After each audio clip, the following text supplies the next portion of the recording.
The SNP are trying to tell us that if we vote for independence, we'd automatically go into some sort of Eurozone-style currency union with the rest of the UK.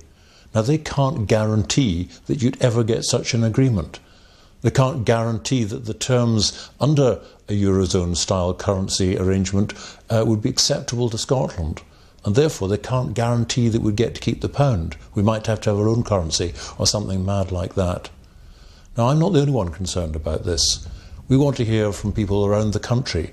And here we are, people concerned about their mortgages, about their savings, about their pensions. Just listen to what they've got to say.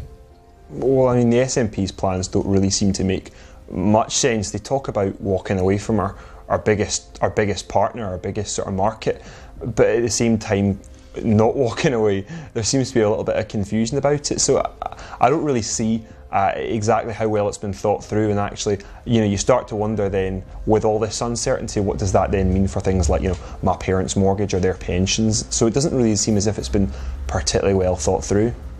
So what I want to know is, what have the Scottish Nationalists got in mind for my pension and my savings? And I'm sure a lot of people will be asking that question. I don't know what the SNP's plans are for my savings and my pension and my family's future. Are there really any details at all? But that also worries me in a sense as to whether, financially I'm going to be secure for the rest of my days. And that does, I can be perfectly honest, that does frighten me. The Nationalists constantly tell us that everything's going to be okay.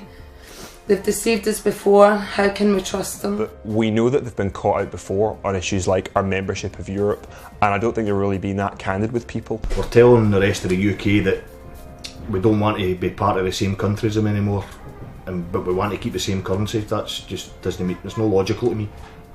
I mean, looking at what's happening in Greece, Spain and Cyprus, it suddenly makes the benefits of Britain really clear.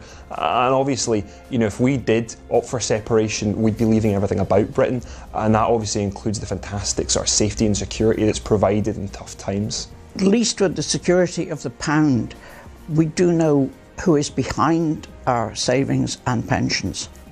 A lot of nationalist politicians have said that we might need a new currency. I don't want to change money at the border. I don't want to open a new bank account. I want to keep the pound. The pound's my currency. I want it. I want to keep the pound. And I know that the only way that we can guarantee with absolutely no uncertainty that we can keep the pound is for Scotland to stay in the UK. You've heard what these people have had to say. Now, if you're concerned about Scotland's future, about our currency, about mortgages, savings, pensions, then why not join us? We need your help. Join us on bettertogether.net and do it today.